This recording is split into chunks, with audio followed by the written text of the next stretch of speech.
आम चुनाव के लिए आज दूसरे चरण का मतदान संपन्न हुआ। दूसरे दौर में 95 सीटों पर वोटिंग हुई। दूसरे चरण में लगभग 63% मतदान हुआ। पहले चरण की तरह इस चरण में भी 2014 की तुलना में मतदान कम हुआ। 2014 में इन सीटों पर औसतन 70% मतदान हुआ था।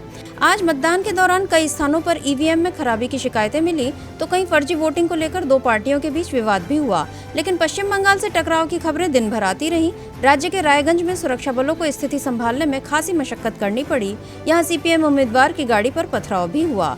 यूपी में फतेहपुर सीकरी की 2 और अलीगढ़ में 1 पोलिंग बूथ पर वोटिंग के बहिष्कार की खबरें हैं।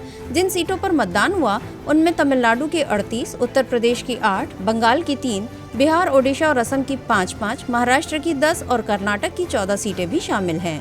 सुबह के समय मतदान की गति धीमी थी और पहले 2 घंटे में औसतन 11% वोटिंग ही हुई, लेकिन उसके बाद मतदान में तेजी आई और 11 बजे तक ये आंकड़ा 27% तक पहुंच गया।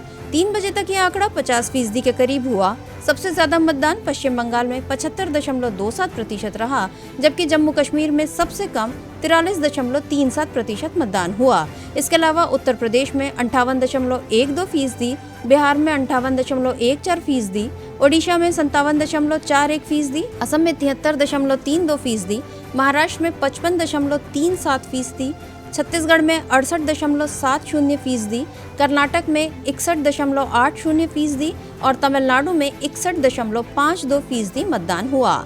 मतदान के दौरान अमरोहा में बीजेपी प्रत्याशी ने फर्जी वोटिंग के आरोप लगाए। वहीं पोलिंग बूथ पर प्रचार करने के आरोप में बीजेपी प्रत्याशी भोला सिंह को प्रशासन ने नजरबंद कर दिया। मतदान के बाद सभी पार्टियों के जीत के अपने अपने दावे हैं।